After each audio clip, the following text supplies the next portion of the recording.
બોટાદ જિલ્લાના લાઠીદડ ગામ પાસે ધસમસતા પાણીના વહેણમાં ઇકો કાર તણાઈ હતી, જેમાં 2 વ્યક્તિઓનો બચાવ થયો હતો અને લાપતા 7 વ્યક્તિઓના મોત નીપજ્યા। 3 દિવસ પછી તમામ 7 લાપતા વ્યક્તિઓના મૃતદેહો મળી આવ્યા છે।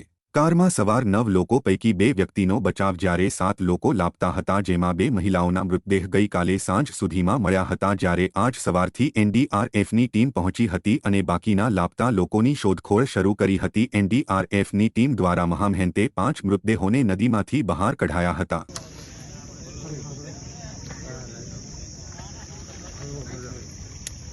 આ તીરકા ભાઈ ને સમજા